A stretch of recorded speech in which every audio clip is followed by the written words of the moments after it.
포텐조 고양이의 진실에 대해서 여러분 들어본 적 있으세요? 이거 굉장히 재밌는 연구예요. 자, 이번 시간에도 하비 다이아몬드 박사의 다이어트 불변의 법칙 2권에 있는 내용입니다.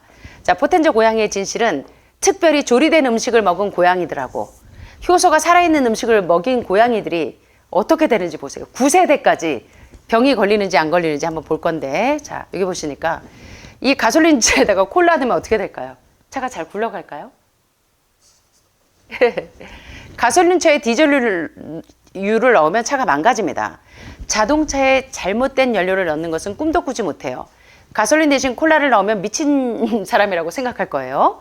가솔린 차에는 가솔린을 넣어야 되고 디젤 차에는 디젤유를 넣어야 되지, 그렇지 않으면 차가 금방 망가지고. 그런데 어리석은 인간은 몸에 바로 그런 일을 하고 있다는 겁니다. 자동차가 콜라로 달릴 수 없는 것처럼 우리 몸은 죽은 음식으로는 제대로 기능할 수 없어요. 피자, 핫도그, 치즈, 이런 애들로 우리 몸은 살 수가 없다는 거예요. 우리 세포는. 자동차에 가솔린이나 디젤을 넣어야 하듯이 우리 몸에도 살아있는 음식을 넣어야 합니다. 영양학자는 지금도 끊임없이 서로 다른 얘기들을 합니다. 저탄고지를 해야 합니다. 골고루 먹어야 돼요. 골고루 음식이 사람 잡는데, 고기를 먹어야 힘이 나요. 특이동적 작용에 의해서 일시적으로 힘이 나는 것 같지만 IGF-1과 메티오닌이 계속 소화기를 병들게 해요. 일일 일식을 해라, 반드시 영양제를 먹어라, 그래 이거다라고 확신하며 실천하고 있는데 어딘가에서 기생충 제거하면서 들기름 드세요 해서 림프까지 전이돼서 퉁퉁 부어가지고 오는 거예요. 정반대의 말을 하는 전문가가 나타납니다. 그러면 여러분들은 도대체 누구 말을 들어야 돼? 좌절감에 머리가 아플 정도로 혼란스러워져요. 자, 그런데 자, 이거 보세요. 우리 영양학에 이게 이 도포, 이 변천사를 봐도 참 갈 길이 멀어요. 1923년에 12가지 식품군이 있었습니다. 1941년에 7가지 식품군으로 축소됐고 1960년에 4가지 식품군, 우유군, 육류군, 채소 과일군, 빵 공유군이 표준이 됐어요. 12가지보다는 4가지가 훨씬 다루기 쉽지만 여전히 사람들은 혼란스러워요. 그런데 한방에도 가면 어떤 분들 오시면 원장님 저는 태양인이라서요. 이거는 먹으면 안 돼요.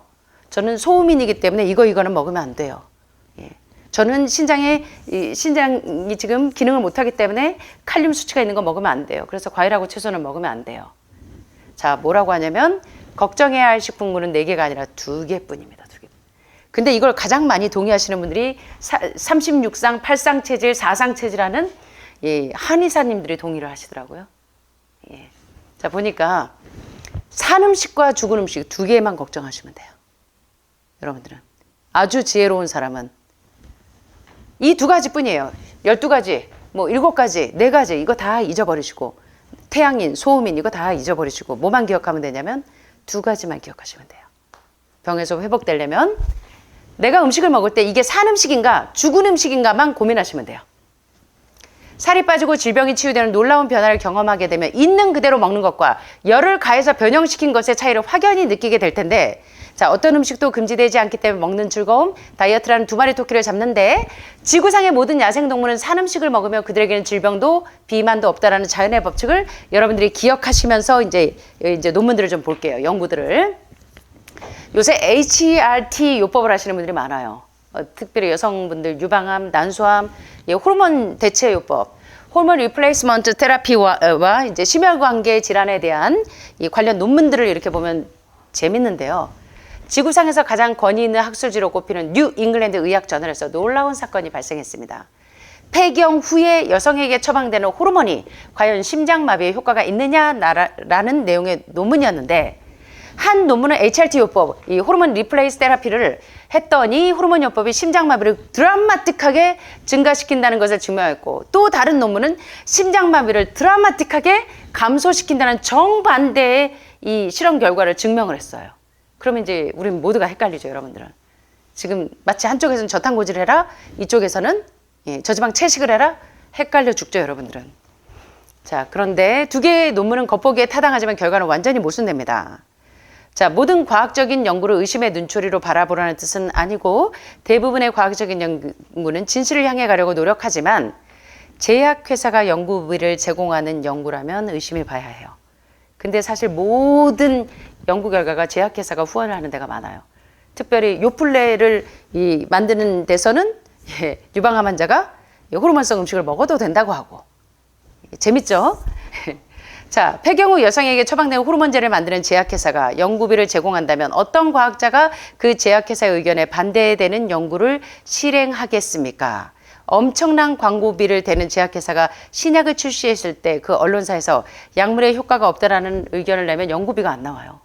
당장 저희도 예방의 교실에서도 우리 연구비를 다 어디서 지원하냐면 이런 제약회사하고 이런 데서 다 지원을 받기 때문에. 그래서 HRT 요법과 카디오바스쿨라 디지즈 심혈관 질환에 대한 논문을 딱 봤더니 1파운드 한 연구 결과 대니아 여기 보니까 어떤 여성이냐면 HRT 요법을 사용한 여성과 또 난 유저즈 그 호르몬 요법을 사용하지 않은 여성들에게서의 위험이 한 논문에서는 호르몬 요법을 사용한 여성이 암이 절반으로 줄었다. 이런 논문이 있는가 하면 the other found 다른 연구 결과 대디아는 뭐냐면 아니요. 호르몬 요법을 사용한 사람은 그 위험이 사망률의 위험이 2배 이상 됩니다. 라고 하는 똑같은 실험을 했는데 한쪽에서는 그 연구비를 지원받는 데서는 위험이 절반으로 준다고 하고 이쪽에서는 연구비를 지원받지 않은 곳에서는 2배 이상 높다고 하고 그러니까 지금 많은 사람들이 혼돈 가운데 있는 거예요. 그래서 여러분들이 그때 에포케를 작동하시는 거예요. 림프 시스템을 재건하는 방법이 가장 안전한 거라는 겁니다.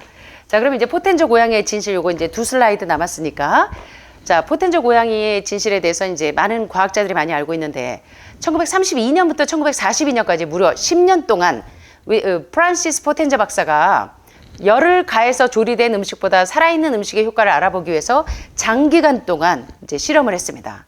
자, 그런데 고양이는 육식성 동물이기 때문에 이게 채식이 안 돼요. 그래서 육식성 동물이라 포텐저 박사가 10년 동안 2 그룹의 고양이에게 고기와 우유로만 구성된 식단을 제공하고 다른 것을 전혀 중재하지 않았어요. 자, 그런데 한 그룹의 A그룹에는 고기하고 우유를 날 것 그대로 먹였어요. 그대로. 그리고 B그룹에는 불로 익힌 고기와 불로 끓인 우유를 제공해 봤어요. 한쪽은 완전히 날 것, 한쪽은 익힌 것. 자, 그랬더니 다른 변수는 전혀 고려하지 않았어요. 날고기나 익힌 고기와 우유만 먹이고 다른 것은 아무것도 주지 않았는데 결과가 압도적입니다. 산 음식과 죽은 음식의 결과가 너무나 확연한 차이를 보였는데 불로 익히지 않은 먹이를 먹은 고양이들은 해마다 건강한 새끼를 9세대까지 낳았어요. 9세대까지. 내리내리. 내 할머니 줄줄이. 대를 이어서 건강이 나빠지거나 질병에 걸리거나 조기에 사망하는 일이 전혀 없었어요. 자, 그런데 이게 이제 마지막 슬라이드인데요. 자, 1930년대 이게 고양이 사료에 대한 대조군과 테스트 그룹, 중재군에 대한 요 실험을 쫙 봤더니 익힌 음식을 먹은 고양이들은 인간이 걸리는 각종 질병을 똑같이 걸려요. 그래서 유방암에 걸린 그 주인이 이 반려견을 키울 때는 개도 똑같이 유방암에 걸려요. 자, 죽은 음식을 먹은 고양이들의 배설물은 독성이 강해서 그 배설물을 뿌린 토양에서는 잡초도 자라나지 않아요. 익히지 않은 산 음식을 먹은 고양이들의 대변을 뿌린 토양에서는 잡초가 무성하게 나옵니다. 죽은 음식만 먹은 고양이에게서 태어난 2세대 고양이는 병에 걸리고 비정상적이고 3세대도 병에 걸리거나 죽은 채로 태어나고 4세대에서 어미 고양이가 불임이 되고 포텐저 박사는 쥐를 대상으로 비슷한 실험을 진행했는데 결과는 고양이를 대상으로 한 실험 결과와 쥐 실험에서도 똑같은 결론이 나왔어요. 포텐저 박사는 어떤 제약회사나 고양이 사료업체의 지원을 받지 않고 묵묵히 혼자만의 고집으로 10년 동안 실험을 진행했거든요. 그래서 이 정직한 결과가 나온 거예요. 자, 여기 보시니까 이 대조군하고 중재군을 차이를 보시면 이 1세대부터 4세대까지 아니 익히지 않은 음식을 먹인 그룹은 9세대 동안 건강했어요. 그런데 익힌 음식을 먹인 그룹은 보니까 skeletal structure deteriorate, bone density drop, 뼈 밀도가 3%가 떨어지고 그 다음에 it took 4 generations before extinction, 멸종되기까지 4세대가 걸려서 4세대 만에 멸종돼 버렸어요. 익힌 음식을 먹는 그룹은.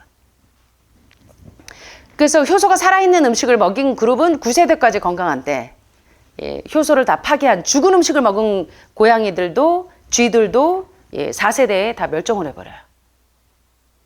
자, 여기서 이 연구에서 시사하는 바가 크다고 생각을 합니다.